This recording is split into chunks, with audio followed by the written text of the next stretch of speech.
فاتحہ۔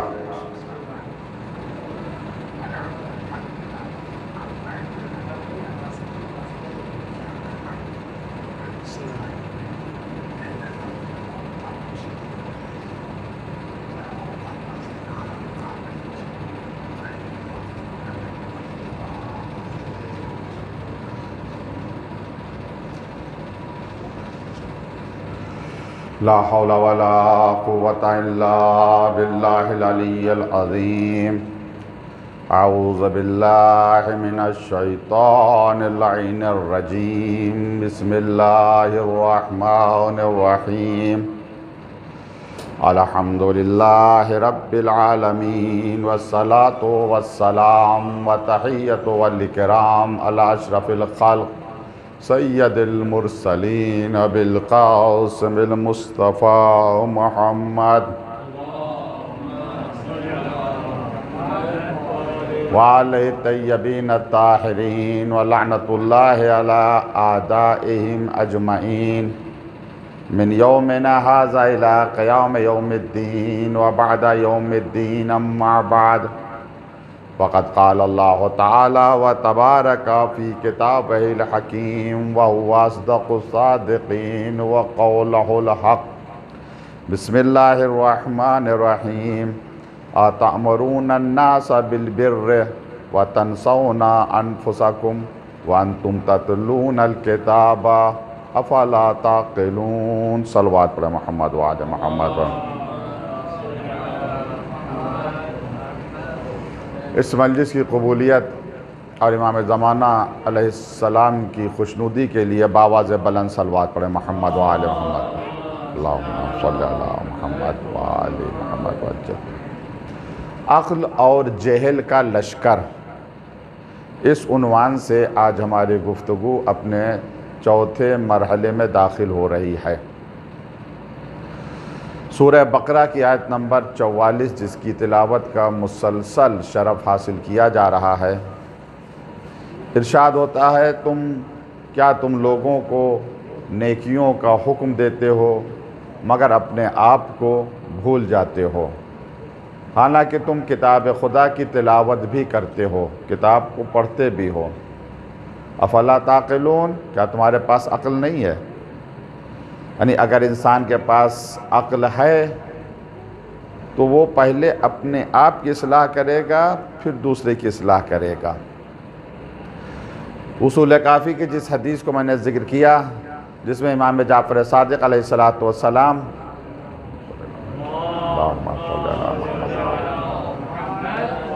آپ نے فرمایا اے رف الحق و جندہ، حق کو پہچانو اور اس کے فوجیوں کو پہچانو، جہل کو پہچانو اور اس کے فوجیوں کو پہچانو، تہتدوا، تمہیں ہدایت مل جائے گی۔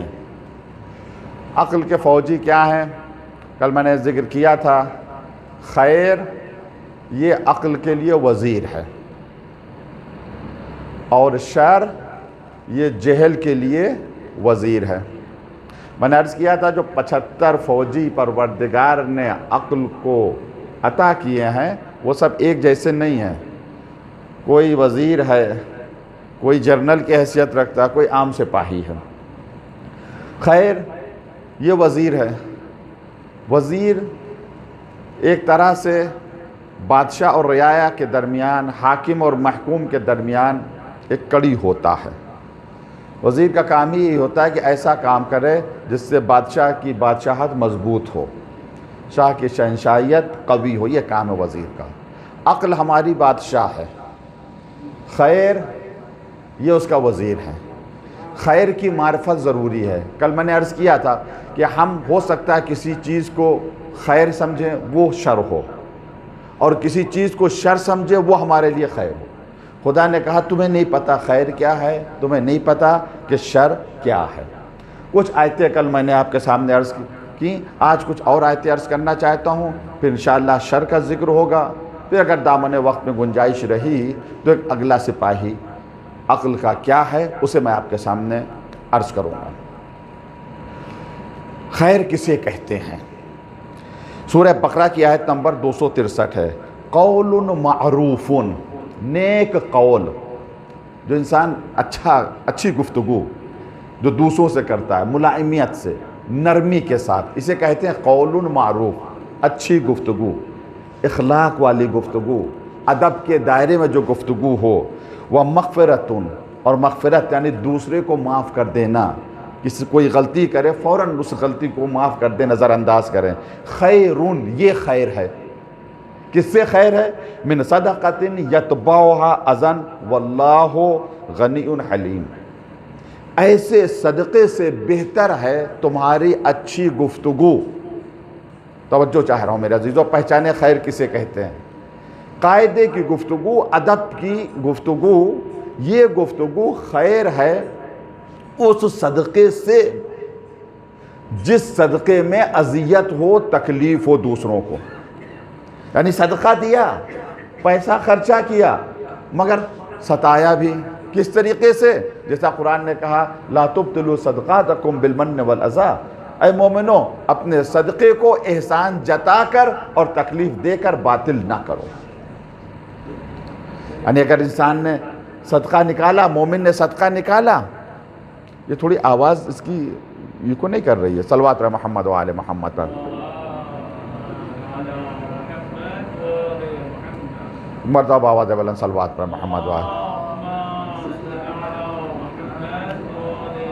تو خیر، صدقہ انسان جو نکالتا ہے، پیسہ ہے وہ نکال رہا ہے، لیکن اگر احسان جتا دیا، سامنے والے کو تکلیف ہوگی، ستا دیا، کوئی بات ایسی کہہ دی اسے تکلیف ہوگی، وہ گفتگو صرف نرمی والی گفتگو خیر ہے۔ یعنی اچھی بات کرنا یہ بھی خیر ہے، قرآن نے کہا سختی سے بات نہ کریں، گھر میں نرمی سے بات کریں، چاہے بیوی ہو، چاہے بچے ہوں، چاہے بھائی ہو، چاہے دوست ہو، چاہے احباب ہو، جو نرمی سے گفتگو کرے سمجھیے اس کے پاس خیر ہے، جس کے پاس خیر ہے سمجھیے عقل کے لیے وزیر ہے، عقل اس کی پاورفل ہوگی، عقل اس کی قوی ہوگی، جہل حملہ کرے گا تو عقل اس کا جواب دے گی۔ بہت جلدی ایک اور آیت میں آپ کے سامنے عرض کروں، سورہ مجادلہ کی آیت نمبر 12، خیر کیا ہے قرآن کی روشنی میں؟ یا ایھا الذین آمنوا اذا ناجیتم الرسول فقدموا بین یدی نجواکم صدقہ ذالک خیر لکم واطہر۔ پہلے ایسا ہوتا تھا، آج بھی یہ ہے کہ کچھ لوگ بڑے آدمی کے پاس جب جاتے ہیں، بڑے آدمیوں کے پاس، تو ان کی کوشش ہوتی ہے کہ کان میں کچھ بات کہیں، گفتگو کریں، تاکہ دوسروں کے اوپر یہ بات واضح ہو جائے کہ تعلقات بڑے اچھے ہیں، تبھی تو کانا پھوسی ہو رہی ہے، کان میں یعنی تنہائی میں گفتگو کر رہے ہیں۔ ایسے ہی پیغمبر کے ساتھ بھی لوگ کرتے تھے، آ جاتے تھے، بیٹھ جاتے تھے، کان میں گفتگو کرتے تھے، بیچارے غریبوں کا حق ضائع ہوتا تھا۔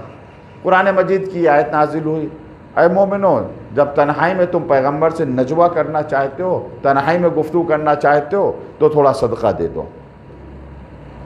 سب پیچھے ہٹ گئے۔ قرآن مجید کی واحد آیت ہے جس پر صرف مولا کائنات نے عمل کیا، اور آپ کے علاوہ صبح قیامت تک کوئی بھی اس آیت پر عمل نہیں کر سکتا، کیونکہ آیت منسوخ ہو گئی تھی۔ ایک دینار تھا، چینج کرایا، 10 درہم بنے۔ قرآن نے مقدار صدقہ نہیں بتایا تھا کہ کتنا صدقہ دو، جو بھی صدقہ دے دو۔ 1 درہم دیا، 1 سوال کیا، دوسرا درہم دیا، پھر سوال، تیسرا، چوتھا، اسی طرح سے 10 درہم دیے اور 10 سوال کیے۔ تو یہ جو صدقہ دیا علم حاصل کرنے کے لیے، قرآن نے کیا کہا؟ ذالک خیرون، یہ خیر ہے تمہارے لیے، وہ اطہر و پاکیزہ بھی ہے۔ اس کا مقصد یہ ہے جو علم حاصل کیا جائے، علم حاصل کرنے کے لیے جو پیسہ خرچہ کیا جائے، یہ سب کے سب خیر ہے، یہ سب کے سب خیر ہے۔ علم کا حاصل کرنا، صدقہ دینا، یہ سب کے سب خیر ہے۔ خیر ہوگا تو وزیر عقل کا، اور جب وقت عقل کے پاس وزیر ہے تو سمجھیے عقل طاقتور ہے۔ سورہ النساء کی آیت نمبر 59 کہ خیر کسے کہتے ہیں؟ یا ایھا الذین آمنوا اطیعوا اللہ واطیعوا الرسول واولی الامر منکم، اے مومنو اطاعت کرو، اللہ کی اطاعت کرو، رسول کی اطاعت کرو، اور اولی الامر کی اطاعت کرو، منکم جو تمہارے یہاں ہیں۔ اولی الامر سے مراد کیا ہے؟ صاحبان امر۔ بعض لوگوں نے ترجمہ کیا ان کی اطاعت کرو جو حاکم وقت ہیں، ان کی اطاعت کرو۔ پھر قرآن کی آیت کیا کہہ رہے؟ فَإِن تَنَازَعْتُمْ فِي شَيْءٍ، اگر کسی بارے میں تم نزاع کرو، جھگڑا کرو، اختلاف کرو، فَرُدُّوهُ إِلَى اللَّهِ وَالرَّسُولِ، تو رجوع کرو اللہ کی طرف اور رسول کی طرف، یعنی اپنے جھگڑے کا حل اللہ اور رسول سے کراؤ، فیصلہ اللہ اور رسول سے کراؤ۔ قرآن اطاعت کا حکم دے رہا ہے تین لوگوں کی، توجہ چاہتا ہوں میرے عزیزو، غور فرمائیں، تین لوگوں کے اطاعت کا حکم دے رہا ہے، اللہ، رسول اور اولی الامر۔ لیکن جب کہہ رہا ہے کہ جھگڑا ہو جائے، اگر اختلاف ہو جائے، نزاع ہو جائے، تو اللہ کی طرف رجوع کرو اور رسول کی طرف، یہاں اولی الامر کا ذکر نہیں ہے۔ اصل تو یہ ہونا چاہیے جب تمہیں اختلاف ہو جائے تو اللہ کی طرف بھی رجوع کرو، رسول کے اولی الامر کی طرف، مگر اولی الامر کا ذکر نہیں ہے۔ اگر جھگڑا ہو، ردو الی اللہ والرسول، رسول کی طرف رجوع کرو، اللہ کی طرف رجوع کرو۔ اولی الامر کا نہ ہونا خود اس بات کی دلیل ہے، یعنی اولی الامر کی طرف رجوع کرنے کا حکم نہ دینا خود اس بات کی دلیل ہے جو قرآن نے کہا فَإِن تَنَازَعْتُمْ فِي شَيْءٍ، اگر کسی شے میں اختلاف ہو جائے تو اللہ اور رسول کی طرف رجوع کرو، تو یہاں شے سے مراد خود اولی الامر ہیں، یعنی اولی الامر کے انتخاب میں اگر اختلاف ہو جائے کہ کسے اولی الامر مانا جائے تو بس اللہ کی طرف رجوع کرو، رسول کی طرف۔ آپس میں نہیں طے کر سکتے کہ اولی الامر کون ہے، اللہ طے کرے گا یا رسول طے کرے گا کہ اولی الامر کون ہے۔ فَإِن تَنَازَعْتُمْ فِي شَيْءٍ فَرُدُّوهُ إِلَى اللَّهِ وَالرَّسُولِ۔ اچھا اب دیکھیں یہاں خیر کہاں کے اوپر آیا؟ ان کنتم تؤمنون باللہ والیوم الآخر، اگر تمہارا ایمان ہے اللہ کے اوپر اور آخرت کے اوپر، قیامت کے اوپر، ذالک خیر واحسن تاویلا، یہ تمہارے لیے خیر ہے اور بہترین انجام بھی ہے، احسن تاویل بھی ہے۔ خیر کس کو کہا قرآن مجید نے؟ اللہ کی اطاعت خیر، رسول کی اطاعت خیر، اولی الامر کی اطاعت خیر، اور اگر جھگڑا ہو جائے اولی الامر میں تو اللہ کی طرف رجوع کیا جائے، رسول کی طرف رجوع کیا جائے، یہی خیر ہے، اس کے علاوہ سب کے سب شر ہے۔ یہی وجہ ہے جب پیغمبر نے اولی الامر کا تعارف کرانے کے لیے مجمع کو روکا تو یہی آواز دی گئی، حی علی خیر العمل، خیر عمل کی طرف آ جاؤ۔ جب خیر عمل کی طرف لوگ جمع ہو گئے تب پیغمبر نے فرمایا من کنت مولا فہذا علی مولا، صلوات علی محمد و آل محمد پر۔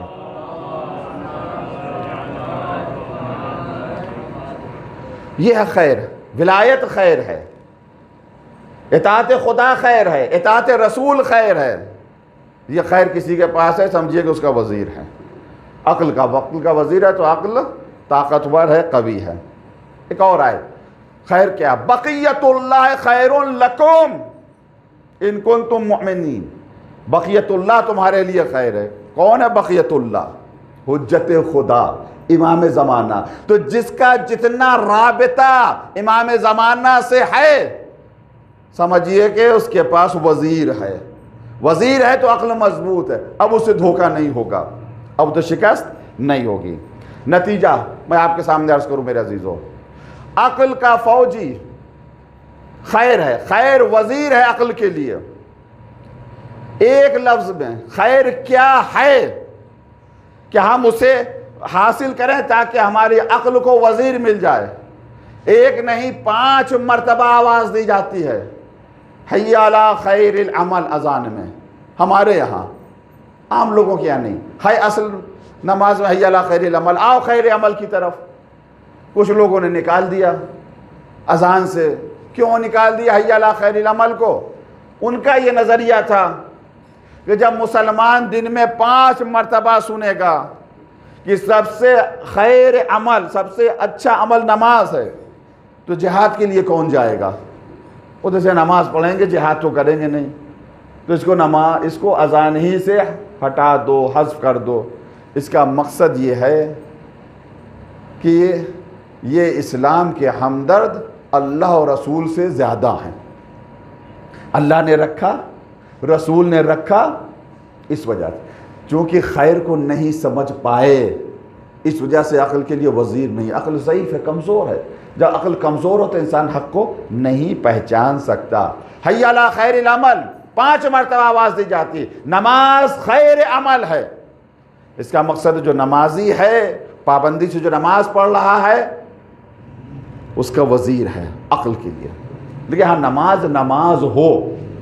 کہہ سکتا ہے ہم میں سے کوئی یزیدی بھی نمازی تھے, وہ بھی تو نماز پڑھتے تھے, وہ کیوں نہیں پہچان پائے؟ میرے عزیزو, یہ موبائل ہے ہمارے ہاتھ میں, یہ کام کرتا ہے. موبائل کیسے کام کرتا ہے؟ اس کے اندر ایک طاقت ہے, یعنی چارج ہے. اگر بیٹری اس کی ڈاؤن ہو جائے تو کچھ کام نہیں کرے گا. ہر جسم کے لیے دو چیزوں کا ہونا ضروری ہے, ہر چیز کے لیے. جسم ہو ظاہری مٹیریل, اور دوسرے اس کی روح ہو. بظاہر تو اس کا جسم یہی ہے, روح اس کی کیا ہے؟ وہ بیٹری, وہ طاقت جسے چلے گا. چارج نہیں کیا کام نہیں کرے گا. اسی طریقے سے نماز اس کا ایک جسم ہے, اس کی ایک روح ہے, بیٹری ہے جس سے نماز چارج ہوتی ہے, تبھی تو آگے بڑھے گی. صلاۃ معراج المومن تنہا عن الفحشاء والمنکر. روح نماز کیا ہے؟ نماز کی بیٹری کیا ہے؟ اگر روح نماز نہ ہو تو نماز مردہ ہے. روح نماز نہ ہو تو نماز بیکار ہے, آگے بڑھ ہی نہیں سکتی. روح نماز محبت اہل بیت علیہ السلام ہے. دوسرے لفظوں میں بیٹری ہے, چارج ہی نہیں. جب نماز چارج نہیں تو آگے کیسے بڑھے گی؟ وہ نماز خیر ہے جو نماز ولایت کے ساتھ ہو. وہ نماز خیر ہے جو نماز محبت اہل بیت کے ساتھ ہو. اسی وجہ سے کہا گیا بغیر محبت اہل بیت کے کوئی بھی عبادت انسان کے کام نہیں آئے گی. صلوات محمد و آل محمد پر.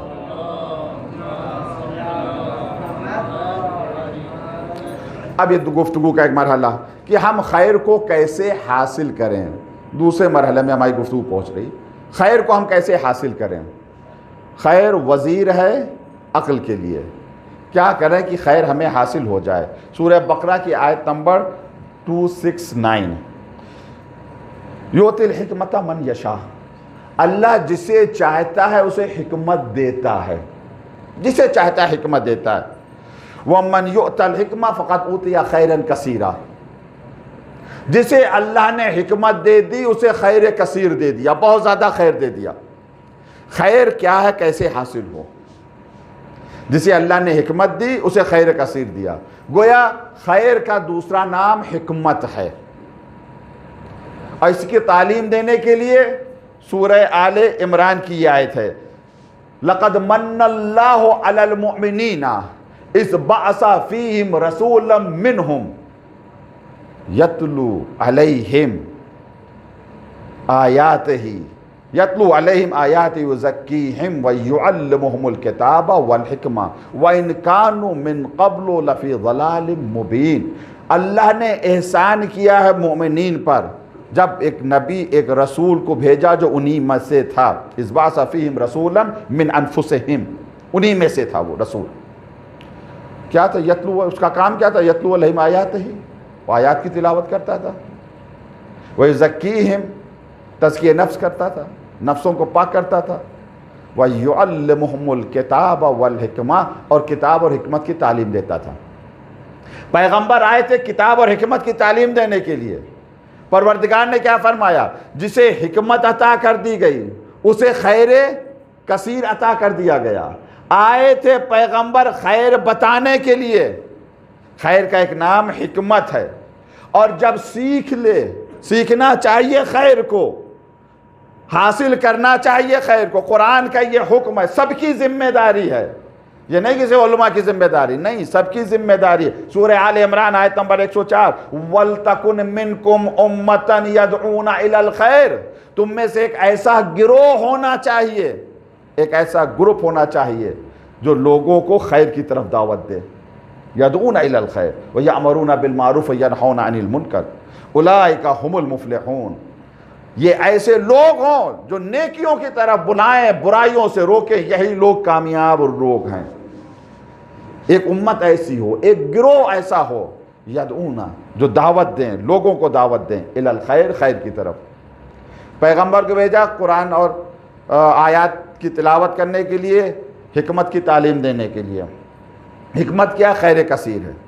جس نے قرآن یہ کہہ رہا ہے ہر دور میں لوگوں کی ذمہ داری ہے کہ وہ ایسے ہو جائیں کہ لوگوں کو خیر کی طرف بلائیں۔ اس کا مقصد یہ تنہا خیر کے اوپر عمل کرنا کافی نہیں ہے، یہ بھی ذمہ داری ہے کہ دوسروں کو بھی خیر کی طرف دعوت دیں، ان کو بھی بلائیں۔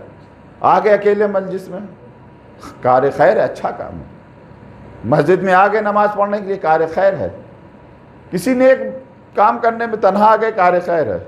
لیکن مومن کون ہے؟ جو اپنے ساتھ دوسروں کو لے کر آئے، اور جب اپنے ساتھ دوسروں کو لے کر آتا ہے تو قرآن اس طرح سے متا کہتا ہے کنتم خیر امت اخرجت للناس تأمرون بالمعروف وتنہون عن المنکر، تم کتنی اچھی امت ہو، تمہیں تو بھیجا ہی گیا ہے انسانوں کے لیے، تم نیکیوں کی طرف بلاتے ہو، برائیوں سے روکتے ہو۔ تو خیر عقل کے لیے وزیر ہے، پیغمبر آئے تھے خیر کی تعلیم دینے کے لیے۔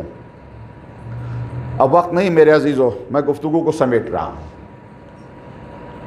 ایک ظاہری خیر ہوتا ہے جسے لوگ خیر سمجھتے ہیں، وہ حقیقت میں خیر نہیں ہوتا، لیکن اکثر لوگ خیر سمجھتے ہیں اسے۔ وہ کیا ہے؟ سورہ آل عمران کی آیت نمبر 178 ہے، وَلَا يَحْسَبَنَّ الَّذِينَ كَفَرُوا أَنَّمَا نُمْلِي لَهُمْ خَيْرًا۔ یہ کافر گمان نہ کریں، سوچیں نہیں کہ ہم جو انہیں مہلت دے رہے ہیں یہ مہلت ان کے لیے خیر ہے، یہ مہلت ان کے لیے خیر۔ کافر گمان نہ کریں، انما نملی لہم لیزدادوا اثما، ہم اس وجہ سے مہلت دے رہے ہیں کہ اور گناہ کر لیں، اور گناہ کر لیں۔ وَلَهُمْ عَذَابٌ مُهِينٌ، ان کے لیے تو رسوا کرنے والا عذاب ہے۔ کبھی کبھی ایسا ہوتا ہے کہ انسان کے پاس نعمتیں بہت زیادہ آتی ہیں، نعمتوں کی بوچھار ہوتی، اور وہ گناہ کرتا ہے، وہ سمجھتا خیر ہمیں مل رہا ہے، خیر ہمیں مل رہا ہے، خیر مل رہا ہے۔ یہ جو نعمتوں کی بوچھار ہو رہی ہے اسے ظالم گناہگار خیر نہ سمجھے، بظاہر یہ خیر ہے مگر اسے خیر نہ سمجھے، پروردگار ڈھیل دے رہا ہے۔ اس وجہ سے روایت میں آیا ہے جب تمہیں نعمتوں پر نعمتیں مل رہی ہوں اس کے باوجود تم گناہ پر گناہ کر رہے ہو تو تمہیں ہوشیار ہو جانا چاہیے، سمجھ لینا چاہیے کہ پروردگار تمہیں ڈھیل دے رہا ہے، اور جب رسی وہ کھینچے گا تو ایسا عذاب ہوگا جو ذلیل کرنے والا عذاب ہوگا۔ تو اسے خیر مت سمجھنا، یہ جو ظاہری اللہ دے رہا ہے اسے خیر نہ سمجھنا۔ اب میں گفتگو دوسرے مرحلے میں ہمارے گفتگو داخل ہو رہی، وہ کیا؟ شر۔ خیر تو واضح ہو گیا، خیر وزیر ہے عقل کے لیے۔ ہر اچھا کام انسان کرے گا عقل اس کی مضبوط ہوگی، عقل اس کی قوی ہوگی، لیکن وہ خیر ہے جو اللہ نے جسے خیر کہا، رسول نے جسے خیر کہا۔ ہم اپنی عقل سے طے نہیں کر سکتے، ہم محتاج ہیں پہچاننے میں، طے کرنے میں کیا خیر ہے کیا شر ہے، شریعت کے محتاج ہیں، اپنی عقل سے طے نہیں کر سکتے۔ شر کیا ہے؟ شر یہ جہل کے لیے وزیر ہے۔ بھائی جہل نے مانگا تھا، ابلیس نے مانگا تھا، جہل یعنی ابلیس، جہل یعنی ابلیسیت، کئی نام ہے جہل کے۔ یہ عقل کو اتنا دے دیا ہمیں بھی دے دے، تو اللہ نے جہل کو، ابلیس کو شر دیا۔ یہ شر کیا ہے؟ جس طرح سے خیر کبھی کبھی ہم نہیں پہچان پاتے اسی طرح شر کو۔ ایک چیز حقیقت میں شر ہوتی ہے لیکن بیچارہ سیدھا سادہ انسان اسے خیر سمجھ لیتا ہے۔ یہ آیت ہے سورہ آل عمران کی آیت نمبر 180۔ یہاں دیکھیں شر کس طریقے سے بیان کیا گیا ہے۔ وَلَا يَحْسَبَنَّ الَّذِينَ يَبْخُلُونَ بِمَا آتَاهُمُ اللَّهُ مِنْ فَضْلِهِ هُوَ خَيْرٌ لَهُمْ بل ہوا شر لہم۔ کچھ لوگ ایسے ہیں پروردگار انہیں دولت دیتا ہے، پیسہ دیتا ہے تو وہ اسے جمع کرتے جاتے ہیں، جمع کرتے جاتے ہیں، اور جمع کی ہوئی دولت کو وہ خیر سمجھتے ہیں، خرچ نہیں کرتے ہیں، جمع کرتے چلے جاتے ہیں، اور کہتے ہیں یہ ہمارے برے وقت میں کام آئے گی، بڑھاپے میں کام آئے گی، بچوں کے کام آئے گی، بخل سے کام لیتے ہیں۔ قرآن نے کیا کہا؟ وَلَا يَحْسَبَنَّ الَّذِينَ يَبْخَلُونَ، گمان مت کریں، سوچیں نہیں، وہ لوگ جو بخل کرتے ہیں، کنجوسی کرتے ہیں، بِمَا آتَاهُمُ اللَّهُ مِنْ فَضْلِهِ، کہاں؟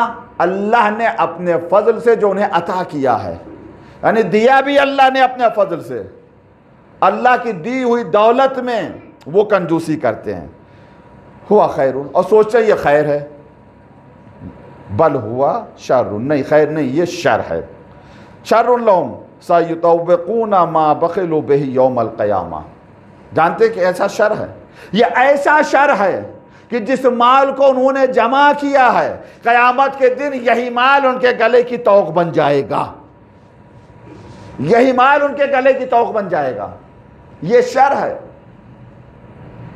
مال سے محبت ایک فطری امر ہے، یہ حدیث امام حسن علیہ السلام سے آئی ہے، من زعم انہ لا یحب المال فہو عندی کاذب، جو یہ کہے کہ میں مال سے محبت نہیں کرتا ہوں میرے نزدیک جھوٹا ہے، فإن علمت صدقہ فہو عندی احمق، اور اگر ہمیں پتہ چل جائے نہیں وہ اپنے قول میں سچا ہے تو میرے نزدیک وہ بیوقوف ہے۔ کون ہے جو مال سے محبت نہیں کرتا؟ یا تو جھوٹ بول رہا ہے، اگر سچ بول رہا ہے تو احمق ہے۔ ایک طرف تو یہ کہا جائے کہ بھائی ہم سبھی مال سے محبت کرتے ہیں، دوسری طرف یہ کہ مال سے محبت نہ کرو، وہی قیامت کے دن تمہارے گلے کا طوق بن جائے گا جو جمع کیا ہے آنکھوں پر۔ دونوں میں کوئی تضاد، کوئی ٹکراؤ نہیں ہے میرے عزیزو، اسے سمجھنے کی ضرورت ہے۔ میں ایک مثال دوں تاکہ بات بہت اچھی، مولانا رومی کی مثال ہے، اپنے الفاظ میں ادا کر رہا ہوں۔ کشتی کے لیے، ناؤ کے لیے، پانی کے جہاز کے لیے، شپ کے لیے پانی کا ہونا ضروری ہے۔ دریا میں چلتی ہے ناؤ، روڈ کے اوپر نہیں چلے گی، کبھی نہیں آپ نے دیکھا ہوگا کہ روڈ کے اوپر کشتی چل رہی ہو، نہیں، اس کے لیے پانی کی ضرورت ہے، بغیر پانی کے کشتی نہیں چل سکتی۔ یہی پانی جو ضروری ہے کشتی کے لیے، اگر سوراخ کر کے کشتی کے اندر آ جائے تو کشتی ڈوب جائے گی، ناؤ ڈوب جائے گی۔ بھئی یہی مثال مال کی ہماری زندگی کی، یہ ہماری زندگی ایک ناؤ کی طرح ہے۔ مال یہ دریا ہے، یہ پانی ہے، دولت یہ پانی ہے، دریا ہے، اسی پانی پر اپنی زندگی کی ناؤ کو چلانا ہے۔ جنگل میں نہیں چل سکتی زندگی کی ناؤ، پانی پہ چلانا، لیکن ہوشیار رہنا ہے، کہیں ایسا نہ ہو ایمان کی کشتی میں سوراخ کر کے پانی اندر آ جائے تو پوری کشتی ڈوب جائے۔ ضروری بھی ہے مال، اور اسے ہوشیار بھی رہنا ہے۔ جمع کرو جہاں تک اجازت دی ہے، لیکن محبت نہ کرو مال سے زیادہ۔ محبت کرو گے تمہارے لیے مشکل ہوگی، اعتذار کا وقت آئے گا، جان بڑی مشکل سے نکلے گی، دولت اپنی طرف کھینچے گی، فرشتے روح کو اپنی طرف کھینچیں گے، اسی کو نزاع کہتے ہیں۔ یہ رومال ہے میرے عزیزو، ایک کونا آپ پکڑیں دوسرا ہم پکڑیں، آپ اپنی طرف کھینچیں ہم اپنی طرف کھینچیں، کیا نتیجہ ہوگا؟ رومال پھٹ جائے گا، دو حصے اس کے ہو جائیں گے۔ یہی حال ہے جب انسان کے جسم سے روح نکلتی ہے۔ ایک وہ بندہ ہوتا ہے جو خوشی خوشی چلا جاتا ہے، کوئی مشکل نہیں۔ ایک وہ ہوتا ہے کہ دنیا اسے اپنی طرف کھینچتی ہے، دولت اپنی طرف کھینچتی ہے، اور فرشتے روح کو اپنی طرف کھینچتے ہیں۔ اس میں جسم ٹکڑے ٹکڑے ہو جاتا ہے۔ روایت میں کہا گیا کہ ایک ریشمی کپڑا کانٹے دار درخت کے اوپر ڈال دیا جائے، اسے کھینچا جائے، تار تار ہو جاتا، ایسے ہی جسم ہو جاتا ہے۔ وہ جو محبت میں پڑا ہوا، مال کی محبت میں، یہ شر ہے، شر ہے۔ بڑھاپے میں جملہ اکثر کہا کرتا، یہاں بھی دہرا رہا ہوں میرے عزیزو، برا وقت اور بڑھاپا، دو کے لیے انسان مال جمع کرتا ہے، بینک میں ایف ڈی بناتا ہے، کیا بناتا ہے بنائے، ٹھیک، لیکن کبھی بھروسہ نہ کریں، ایف ڈی پہ کبھی بھروسہ نہ کریں، جمع ہوئی دولت پہ کبھی بھروسہ نہ کریں۔ بڑھاپے میں دولت کام نہیں آتی، برے وقت میں دولت کام نہیں آتی، پروردگار کا فضل و کرم، اہل بیت کی شفاعت کام آئے گی۔ اسی وجہ سے ہم نے دیکھا بہتوں کے پاس دولت کا انبار رہا، مگر نہ بڑھاپے میں دولت ان کے کام آئی، نہ برے وقت میں دولت ان کے کام آئی۔ اس پر بھروسہ نہ کریں، اس پر تکیہ نہ کریں۔ صلوات محمد و آل محمد پر۔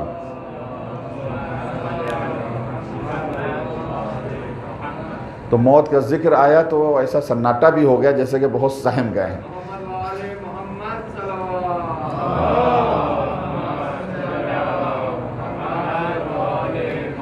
انشاءاللہ جو اہل بیت سے محبت کرتے ہیں ان کی روح بڑی آسانی سے نکلے گی۔ جیسے پھول سے خوشبو نکلتی ہے انشاءاللہ انشاءاللہ۔ شر کیا ہے؟ وزیر ہے، یہ جہل کا وزیر ہے، ابلیس کا وزیر ہے، خواہشات کا وزیر ہے، اس کو سرکوب کرنا ہے۔ محبت نہ کرے مال سے۔ سورہ انفال کی آیت نمبر 21، وَلَا تَكُونُوا كَالَّذِينَ قَالُوا سَمِعْنَا وَهُمْ لَا يَسْمَعُونَ، ان لوگوں کی طرح نہ ہو جو یہ کہتے ہیں کہ ہم نے سنا اور حقیقت میں انہوں نے سنا ہی نہیں۔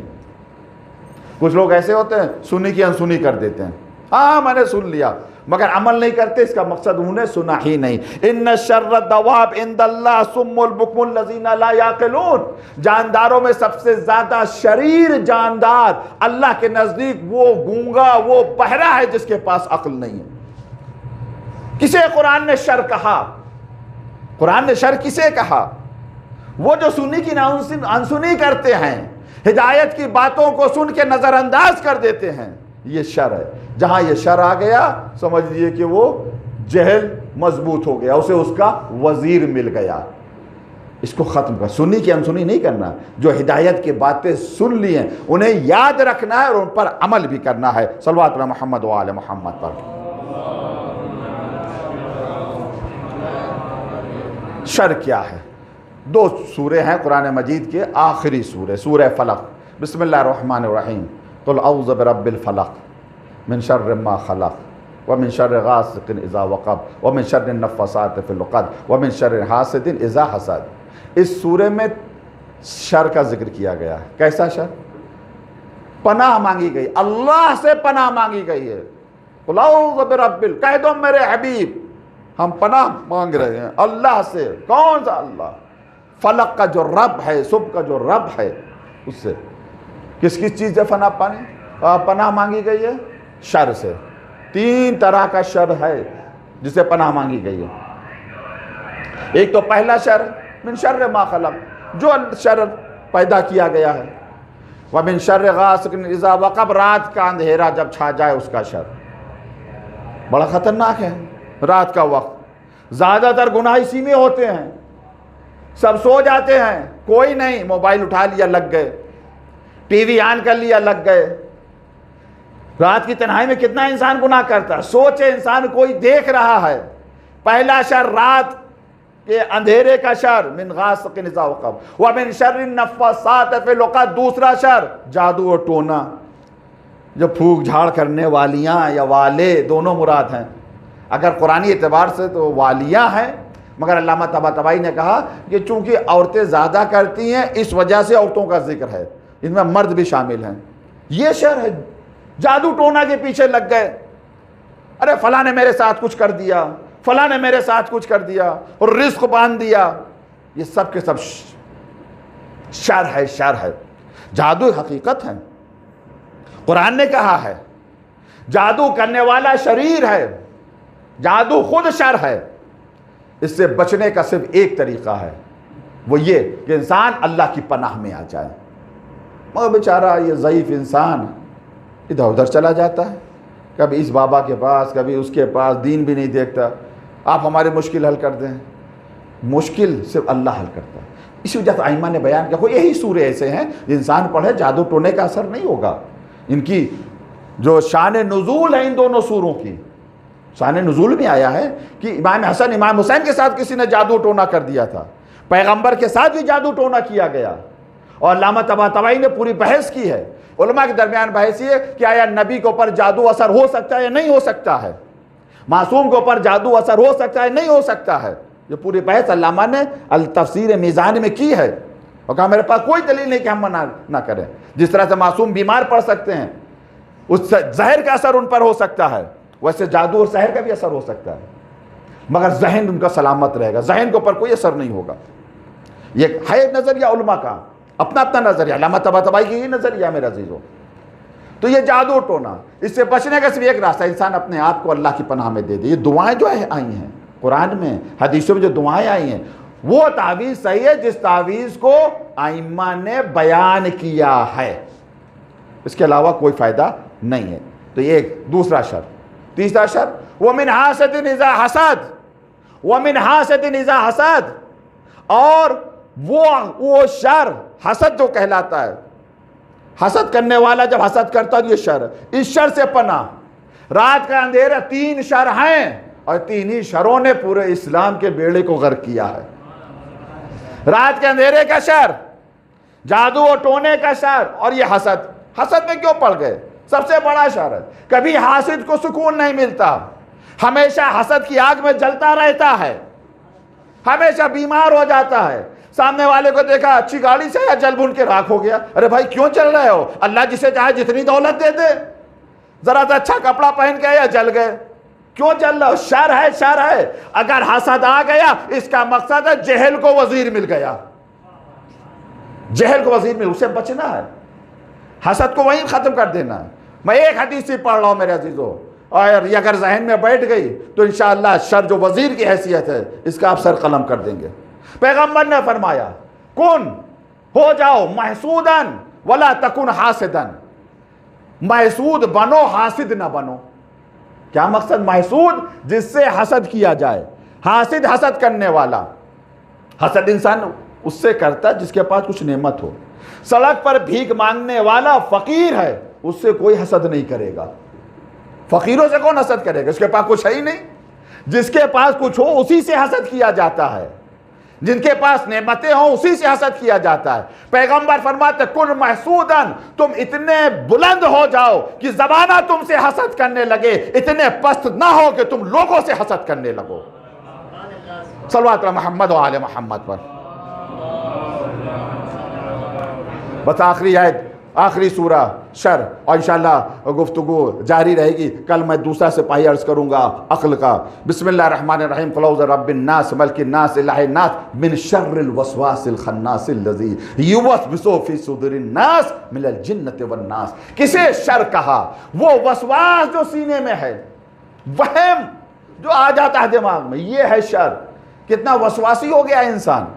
بعض لوگ ایسے ہوتے ہیں ہاتھ پاک کرتے ہیں ان کا ہاتھ ہی نہیں پاک ہوتا۔ اللہ کہہ رہا ہے پاک ہو گیا، رسول کہہ رہے ہیں پاک ہو گئے، مراجع کا فتویٰ پاک ہو گیا، مگر یہ کہہ رہے ہیں نہیں پاک ہی نہیں ہوا۔ وسواس یہ سب سے بڑا شر ہے۔ ایک صاحب تھے، میں نے انہیں دیکھا دریا ہو گئے ہاؤس کے کنارے، ہاتھ نجس ہو گیا، باتھ روم سے آئے ہاتھ نجس ہو گیا، ہاتھ کو اس طرح ٹیڑھا ٹیڑھا کیے گئے ہوئے کہاں پہنچے؟ ہاؤس کے کنارے۔ ہاتھ ڈالا تو پانی یہاں تک آ جائے گا، اور اس کا مطلب یہ بھی نجس ہو گیا۔ اتنا ہاتھ ڈال دیا، پانی یہاں تک آ گیا، پورا ہاتھ ڈال دیا، اور کچھ دیر کے بعد پورے کے پورے ہاؤس میں چلے گئے۔ یہ وسواس ہے، شر ہے، اس شر سے بچائیں۔ قوت وہم انسان کو کبھی کبھی ہلاک کر دیتی ہے۔ فکر اور ہے، وہم اور ہے۔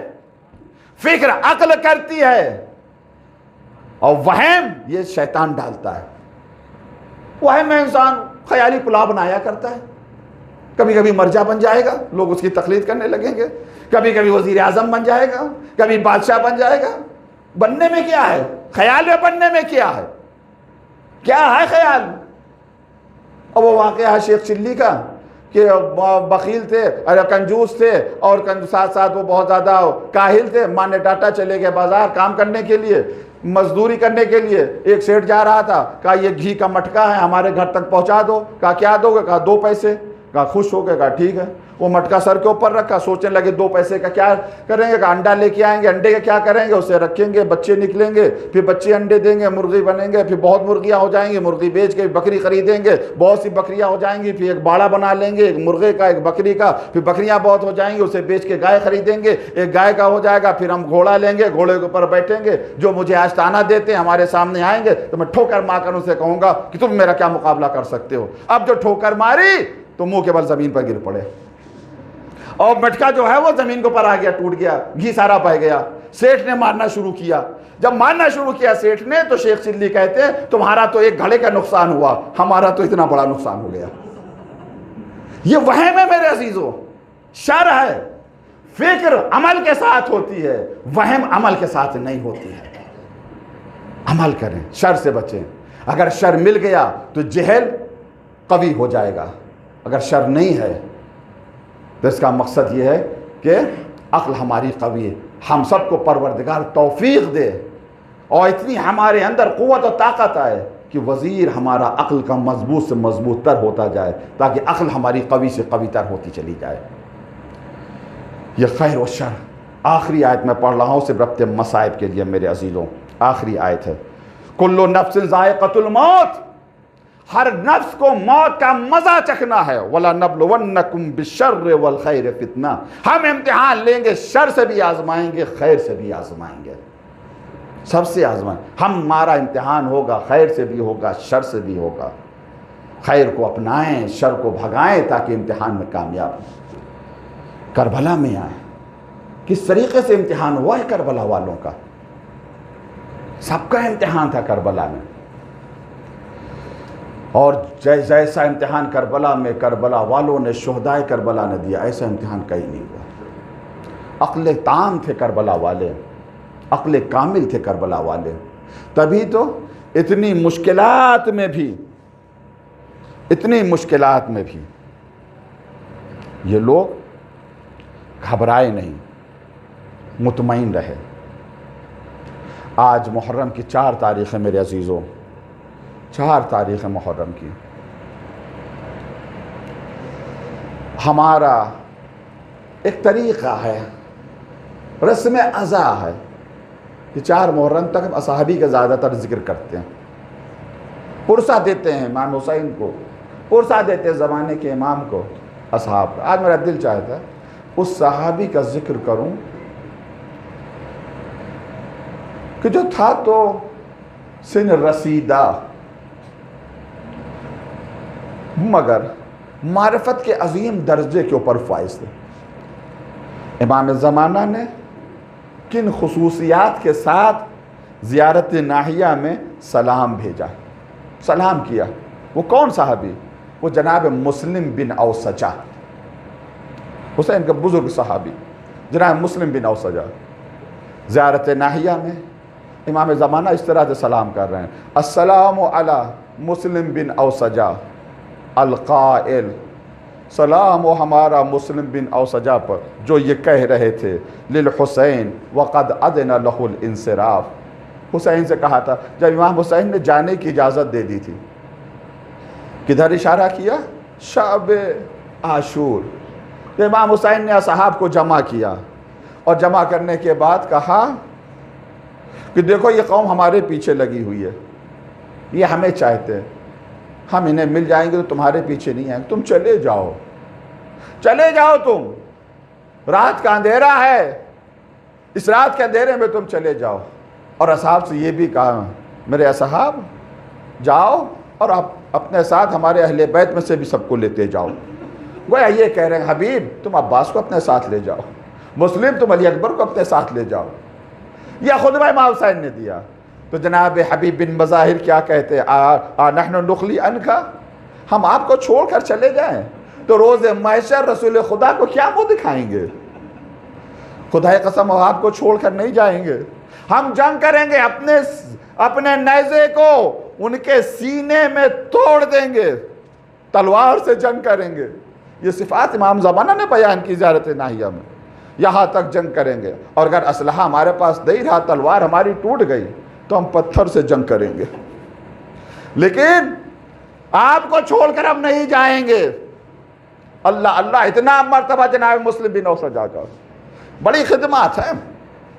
یہ جناب مسلم بن اوسجہ تھے کہ جب شام غریبہ، جب شب عاشور ان کو اطلاع ملی کہ علی کی بیٹی کو اصحاب کی وفاداری پر بھروسہ نہیں ہے، تو جناب زینب نے امام حسین سے کہا تھا بھیا کیا آپ نے اصحاب کا امتحان لے لیا؟ کہیں ایسا تو نہیں کہ اصحاب آپ کو چھوڑ کر چلے جائیں؟ تو مسلم بن اوسجہ تمام اصحاب کو لے کر جناب زینب کے خیمے کے پاس آئے تھے اور کہا تھا بی بی ہم آپ کو یقین دلاتے ہیں، ہم حسین کو تنہا نہیں چھوڑیں گے، اپنے آقا کو تنہا نہیں چھوڑیں گے. اجرکم اللہ. ہاں زادارو، جناب حبیب جناب مسلم بن اوسجہ وہ عظیم سپاہی، عاشور کے دن کہا جاتا ہے سب سے پہلے شہید یہی ہیں صحاب میں جناب مسلم بن اوسجہ، جیسا کہ زیارت ناحیہ میں آیا ہے. راوی بیان کرتا ہے مسلم میدان میں آئے، میدان جہاد میں آئے، میدان قتال میں آئے، جنگ کرنا شروع کیا. 30 سے زیادہ لوگوں کو واصل جہنم کیا جناب مسلم بن اوسجہ نے. جیسا شب عاشور کہا تھا ویسا ہی عمل کیا، لڑے، غرد و غبار بہت زیادہ، اور ایک مرتبہ زخموں سے چور ہو کر